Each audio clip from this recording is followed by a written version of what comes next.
moi, ce que j'explique, c'est que je suis en continuité de ce que je faisais. Combien de fois ça m'est arrivé sur le métier de tomber sur une personne qui n'était pas capable de s'exprimer ou d'expliquer une situation, et c'est très, très frustrant pour un journaliste. Alors, moi, mon rôle, c'est de dire, regardez, on va éviter ça pour les générations actuelles de journalistes, puis pour les générations à venir, et ça va leur faire une frustration de moins. Je pense qu'un porte-parole qui est bien formé, c'est beaucoup plus utile, non seulement pour son entreprise, pour la société, mais aussi pour les journalistes, parce qu'ils n'ont pas l'impression d'avoir perdu leur temps. Puis Dieu sait qu'une des choses importantes aujourd'hui, c'est le temps. Parce que les journalistes sont tellement sollicités en ce moment.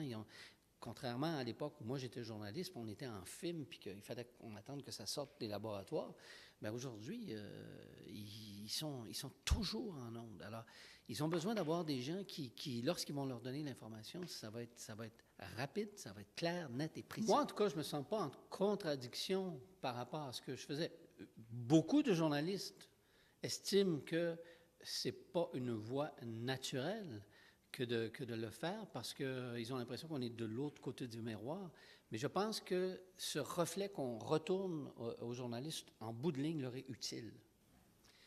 Non seulement les gens apprennent des choses, mais je pense qu'ils apprennent des choses en termes professionnels, mais ils apprennent des choses sur eux-mêmes.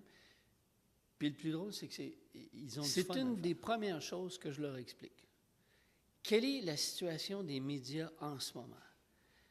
Il y a 20 ans, une grosse conférence de presse, il y avait 25 à 30 micros.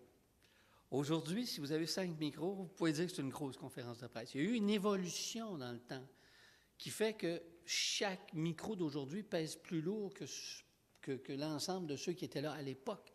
Mais le fait aussi que c'est une industrie qui est en train de vivre une crise qui fait qu'on est dans décroissance. On a juste à voir le nombre de médias qui font de l'information, on a de moins en moins, et ceux qui le font sont de moins en moins nombreux à l'intérieur. C'est la première chose que je fais, moi. Je leur dis, voici le milieu dans lequel vous allez être plongé. Leur tracer un portrait exact de la situation.